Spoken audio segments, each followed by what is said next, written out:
প্রশাসন সকল ক্ষেত্রে অবস্থান করছে, যার কারণে প্রশাসন তার গতি ফিরে পাচ্ছে না, সঠিকভাবে কাজ করতে পারছে না। গোপালগঞ্জকে ওরা ওদের রাজধানী বানিয়ে নিয়েছিল। বাংলাদেশের বিভিন্ন প্রান্ত থেকে ওই রাজধানীতে যেয়ে তারা সংগঠিত হয়ে সন্ত্রাসী কার্যক্রম পরিচালনা করা শুরু করেছে। আমরা পরিষ্কার ভাবে বলতে চাই, চিরুনি অভিযানের মধ্য দিয়ে বাংলাদেশের বিভিন্ন প্রান্তে যেসব সন্ত্রাসীরা গোপালগঞ্জে লুকিয়ে আছে তাদের প্রত্যেককে গ্রেফতার করে আইনের আওতায় নিয়ে আসা হয়। যদি প্রশাসন ব্যর্থ হন তাহলে আমরা যারা গোপালগঞ্জের পার্শ্ববর্তী জেলা আছে, আমরা গোপালগঞ্জের থেকে লং মার্চ করতে বাধ্য হব। সন্ত্রাসীদের আস্তানা আমরা গোপালগঞ্জ নাই, বাংলাদেশের কোন প্রান্তে দেখতে চাই না। ফ্যাসিস্ট বিদায় নিয়েছে, নতুন বাংলাদেশ আমরা পেয়েছি। আগামী দিনের একটি নির্বাচনের মধ্য দিয়ে মানুষ তার ভোটাধিকার প্রয়োগ করে তার পছন্দের লোককে নির্বাচিত করবে, আমরা সেই প্রতীক্ষায় আছি। কিন্তু গভীর ষড়যন্ত্র আমরা সেটা লক্ষ্য করতে পারছি। নির্বাচন যাতে না হতে পারে, নীতি নৈতিকতা পরায়ণ ইসলামের পক্ষের শক্তি যাতে আগামী দিনে সুন্দর একটি বাংলাদেশ গঠন করতে না পারে, সেই ষড়যন্ত্র অনেকে লিপ্ত রয়েছে, আপনারা খেয়াল করেছেন।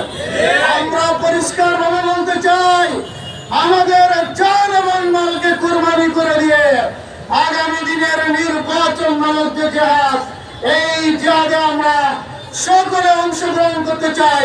আপনারা কি রাজি আছেন? ইসলামী কেন্দ্রীয় মজলিসের শোরার অন্যতম সদস্য, খুলনা মহানগরী শাখার সংগ্রামী আমির জননেতা জনাব অধ্যাপক মাহফুজুর রহমান, অন্যান্য নেতৃবৃন্দ, সমবেত খুলনাবাসী, আমরা গতকাল দিনভর দেখতে পেলাম গোপালগঞ্জে জুলাই যোদ্ধাদের উপর বিভিন্ন ভাবে হামলা করা হয়েছে। দেখতে পেলাম অস্ত্র উঁচিয়ে হামলা করা হচ্ছে। বাংলাদেশের অপর 63টি জেলা থেকে যারা পলাতক আছে তারা ইতিমধ্যে গোপালগঞ্জে অবস্থান নিয়েছে। গোপালগঞ্জ বসে মনে করছে এটা ভারতের একটি পারদ রাজ্য, তারা বাংলাদেশের একটি অঙ্গরাজ্য মনে করে সেখানে শেখ হাসিনার শাসন মানছে। আমরা তাদেরকে জানিয়ে দিতে চাই, গোপালগঞ্জ বাংলাদেশের একটি অংশ, এটাকে পরাধীন অঞ্চল মনে করার কোন সুযোগ নাই।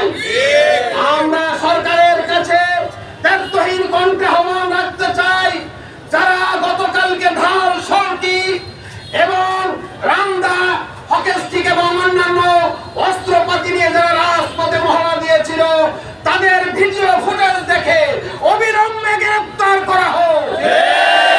সকলকে সজাগ এবং সতর্ক দৃষ্টি রাখার আহ্বান রাখছি। জুলাই তাদের হাতে আগ্নেয় অস্ত্র ছিল। আমাদের সেই গত যে 36 জুলাইয়ের সেই কর্মসূচি যখন চলছে, তখন তারা হানাদার বাহিনীর মতো হামলা চালিয়েছে। তাদের ব্যাপারে আমাদের সজাগ থাকতে হবে। তারা বাংলাদেশের স্বাভাবিক পরিবেশকে নস্যাৎ করতে চায়। বাংলাদেশে যাতে গণতান্ত্রিক অধিকার মানুষ ফিরিয়ে না পায়, ভোটের অধিকার যাতে ফিরিয়ে না পায়, সেজন্য যত ধরনের ষড়যন্ত্র, সব ষড়যন্ত্র তারা চালিয়ে যাবে। এই ষড়যন্ত্র চালিয়ে যাবার সুযোগ কি আমরা তাদেরকে দিতে পারি?